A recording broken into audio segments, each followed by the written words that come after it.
you ever heard the legend of Abhartach, the Irish vampire? Probably not, but no doubt you will be familiar with Bram Stoker and his seminal work Dracula, first published in 1897 and adapted so many times since in literature, radio, TV, and film. Stoker's famous tale was, of course, set in the province of Transylvania.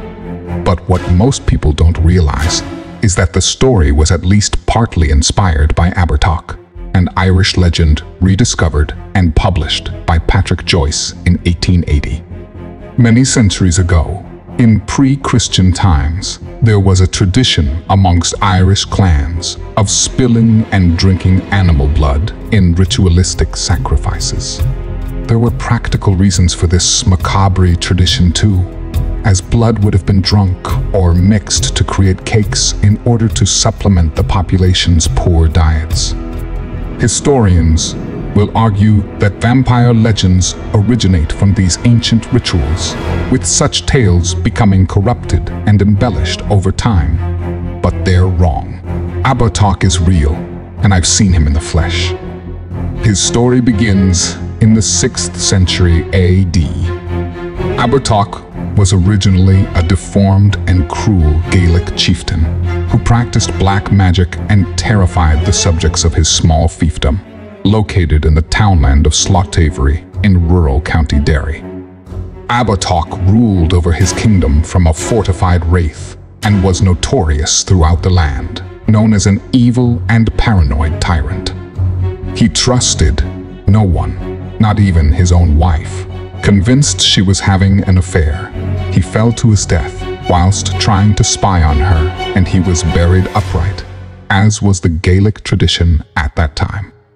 But the vile chieftain would not stay dead. He returned to the townland the following day, demanding each of his subjects give some of their blood to sustain him. The people were terrified and so complied with his orders, providing Abhartach with fresh blood every night.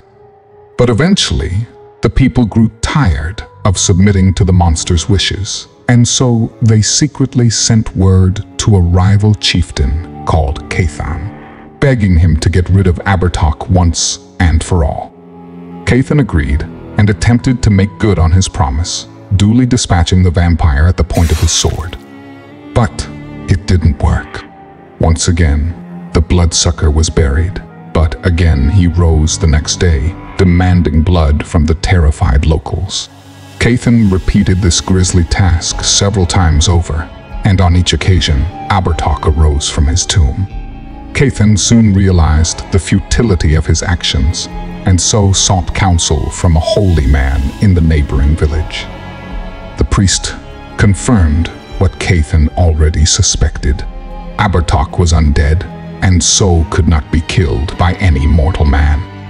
The best he could achieve was to prevent the monster from coming back. Therefore, he instructed Cathan to bury his adversary upside down and cover his tomb using a stone with magical properties, known as a lect. Cathan succeeded in his task, and, much to the joy of the local people, Abhartach was no longer able to stalk the land and demand their blood as tribute. The holy stone remained to mark the vampire's tomb for the next few centuries. Eventually, it was removed, instead being replaced by a mighty thorn tree, which was similarly blessed to ensure Abhartach could not arise from his grave. I'm very familiar with the legend of Abhartach and the site of his tomb, because the ancient tree which marks the spot lies on the land my family has owned and farmed for generations. The old thorn tree on the edge of our farm was a subject of fascination for me growing up. The land around it was dead, yet the tree lived on, maintaining a foreboding presence on the edge of our farm. My father avoided it while carrying out his daily rounds, and my mother only spoke of the tree in whispered, fearful tones. Our parents told us to keep clear of the old tree, but of course we didn't listen. My brothers and I dared each other to climb or swing from the branches or dig up its roots, but our nerves always got the better of us. We never dared to approach it after dark, I tried once, but could only get within 10 yards of the trunk before I fled. It wasn't just the foreboding nature of the old tree and the frightening legend attached to it that scared me. There was a strange feeling I would experience whenever I approached the spot. A chill which shot up my spine and a distinct sense that I was being watched. And the longer I stood there, I began to imagine voices in my head. A sinister call trying to draw me in. I would never make out any words, but then I never stayed there long enough to find out. In time, I choose to ignore the sinister thorn tree and forget whatever legends were associated with it. I told myself it was just my childish imagination running away with me, even though deep down I knew this wasn't the case. But I grew up and moved to Belfast for university when I turned 18, temporarily forgetting all about the old tree and any talk of vampires and ancient curses. Years later, I moved back home and took over the running of the family farm after my parents became ill and could no longer manage the workload. I still remember one of the last things my father said to me on his deathbed. He told me to avoid the old thorn tree, to not farm the land around it, and never, under any circumstances, to cut the tree down. I was shaken by his words, as they seemed to breathe life into the old legend and my childhood nightmares. But I honored his last wishes and for years avoided the spot as I ran the farm and got on with my life. And no doubt, that's how it would have remained had it not been for the events of one fatal autumn night. I'm a heavy sleeper, and so I might not have been aware of what was occurring had I not been awoken by my trusty German shepherd, Colin. At about 3 a.m., my dog began barking maniacally and scratching at the front door, indicating that he'd heard someone or something outdoors. I experienced a rush of adrenaline as I jumped out of bed and threw on some clothes. It was the middle of the night, and needless to say, I wasn't expecting any visitors. However, there had been a spate of robberies in my local area around that time, with farm equipment being stolen and houses broken into, so my initial fear was of common criminals. I considered calling the police, but knew they would never get here quickly enough. So, I unlocked my gun cabinet and removed my shotgun, loading 2 cartridges. I didn't really anticipate needing to use the weapon, but reckoned I was better off having it in case the intruders had violent intentions. I locked Colin inside the house for the same reason, electing to search the perimeter alone, wielding a battery-powered torch and carrying the shotgun on a strap over my shoulder. It was a bitterly cold night, but the stars shone in the sky above me, and the moon was full, thus providing a natural illumination. I walked through the farm I knew so well, checking the sheds and livestock. Everything appeared to be in order. I should have felt relieved to find my property intact, but instead my anxiety only increased as I approached the boundary of my land. It's difficult for me to describe the fear I experienced on that night. It was something dark and primal, an ancient terror buried somewhere deep in the human psyche. A horror which rational minds have long since confined to the realms of fantasy. I knew where I was going, of course. The old oak tree, allegedly covering Abhartach's tomb. And when I got closer, I heard a noise that chilled me to my very bones, the sound of wood being chopped. I covered the remaining ground at a sprint, shining my torch to confirm my worst nightmare had come true. A man was working frantically under the moonlight, swinging an axe and cutting deep into the tree's trunk. To my horror, I saw he'd almost completed his reckless task as the old tree was on the brink of falling. I was left in a state of shock for a moment, not believing what I was seeing. Finally, I mustered the courage to shine my torch in the axeman's face, hoping the light would scare him off. But instead, he didn't seem to notice my presence. He appeared entirely focused upon his task. I didn't recognize the man, and was sure he wasn't a local. He appeared disheveled, with ripped and soiled clothes, a filthy matted beard, and a crazed look in his dark eyes. He continued chopping, perspiring and breathing heavily as he took each swing. I couldn't imagine how long he'd been at it, or how much effort he'd exerted. The torchlight had no effect upon him, and so I called out to the crazed man, "Who are you? And what the hell do you think you're doing?" I shouted angrily. My words had the desired effect, making him stop mid-swing as he looked up in shock, apparently only noticing me for the first time. He glared at me across the void, temporarily looking like a deer caught in headlights, before he opened his mouth to speak. "I have no choice," he exclaimed maniacally. "He speaks to me in my dreams. His voice is in my head. I won't stop. I must set him free. It's the only way." My worst fears were confirmed.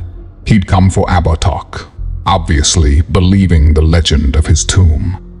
Clearly, I was dealing with a madman, and he needed to be stopped.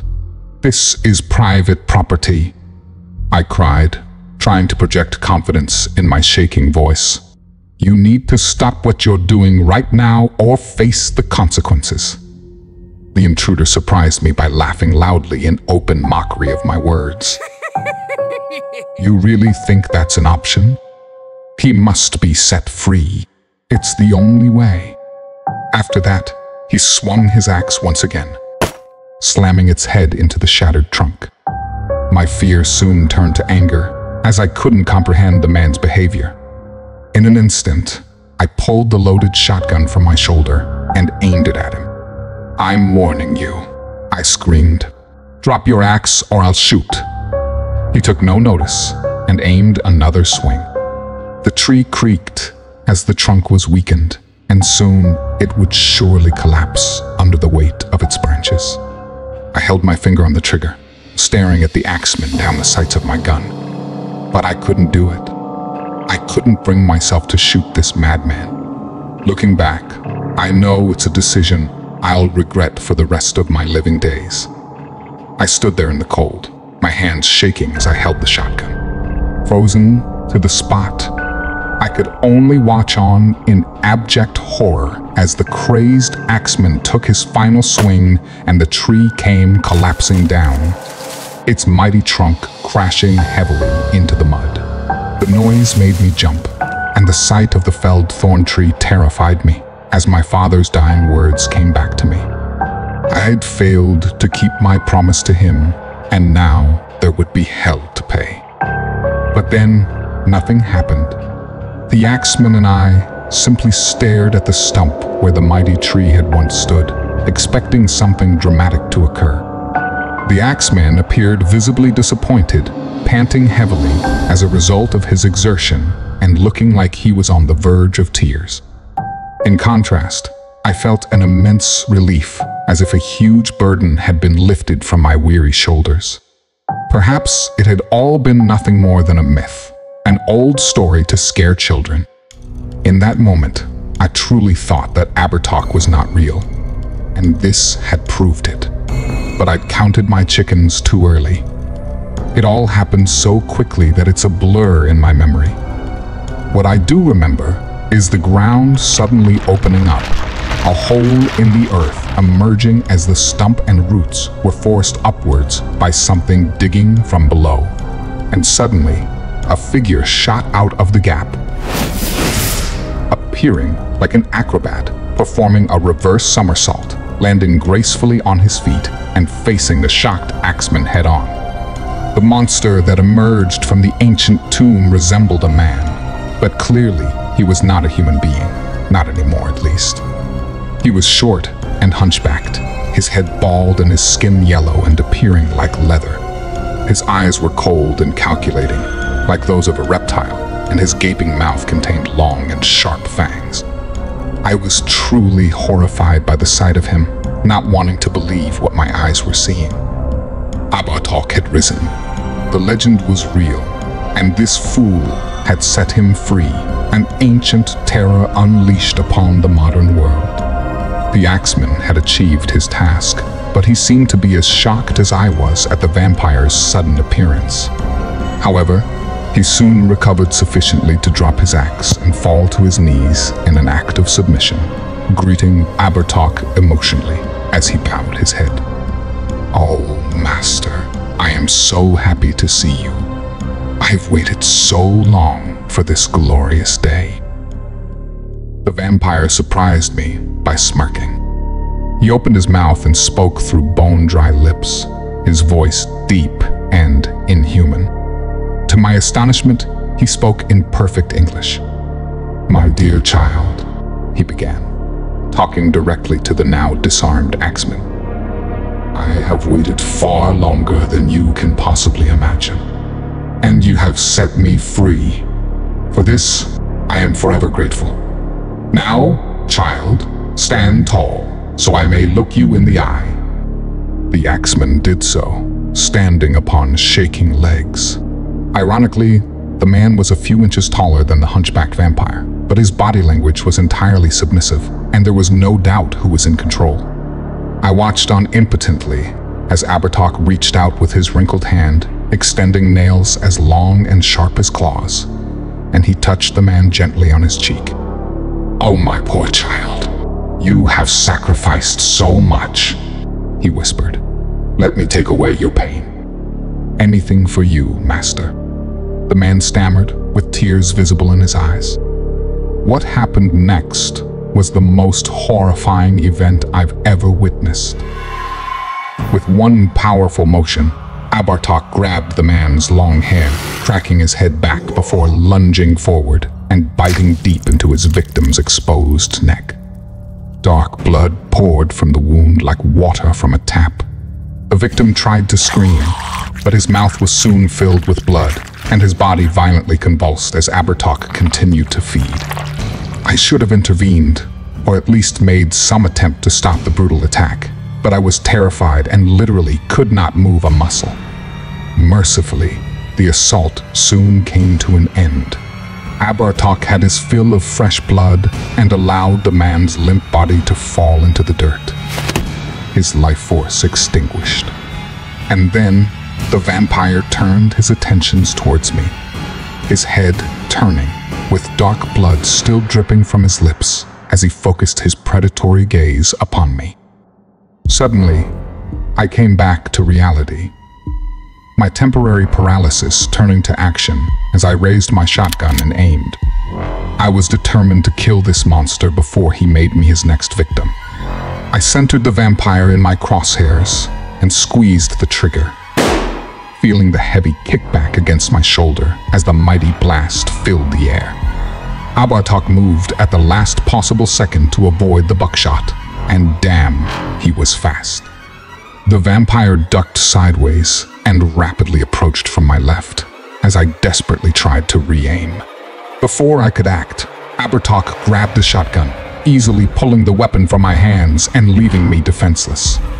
I tried to run, but he was on me in an instant, knocking me down into the mud and pinning me to the ground. His vile face was only inches from mine, with the blood from his last victim dripping down from his fangs. The stench off him was nearly unbearable, and I could barely breathe. I couldn't believe how strong the creature was, as my desperate attempts at squirming free were in vain. I was entirely at his mercy. Somehow, I managed to plead for my life through quaking lips, speaking just one word: "Please." Abhartach laughed in open mockery as he continued to hold me down, his cold reptilian eyes surveying me like I was a piece of meat. "You are nothing but a pathetic worm," he sneered. "Just like the rest of mankind, weak and stupid, little better than cattle. For years, I have been trapped beneath ground, only able to observe as your kind continues to breed and corrupt the earth.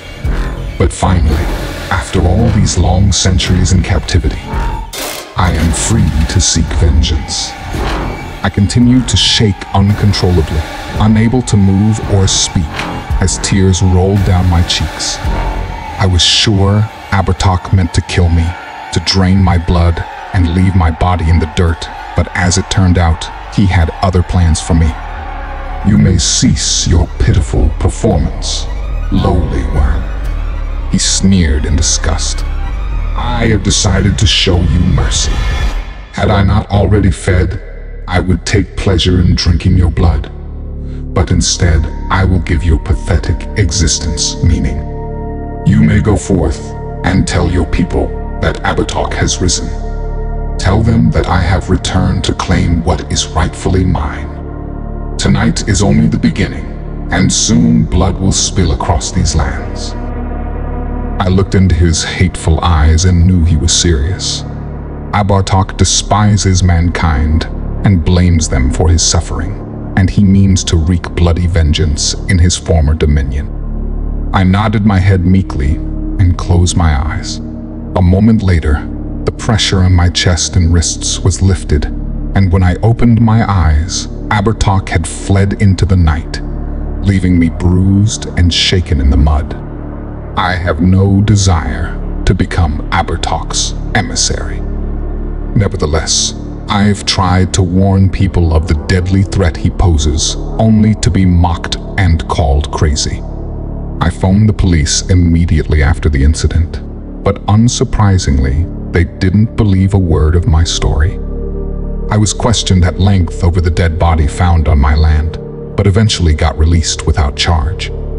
Given the bite wounds on the dead man's throat, the PSNI concluded that he'd been a victim of an animal attack, and they put out an alert for a rabid dog.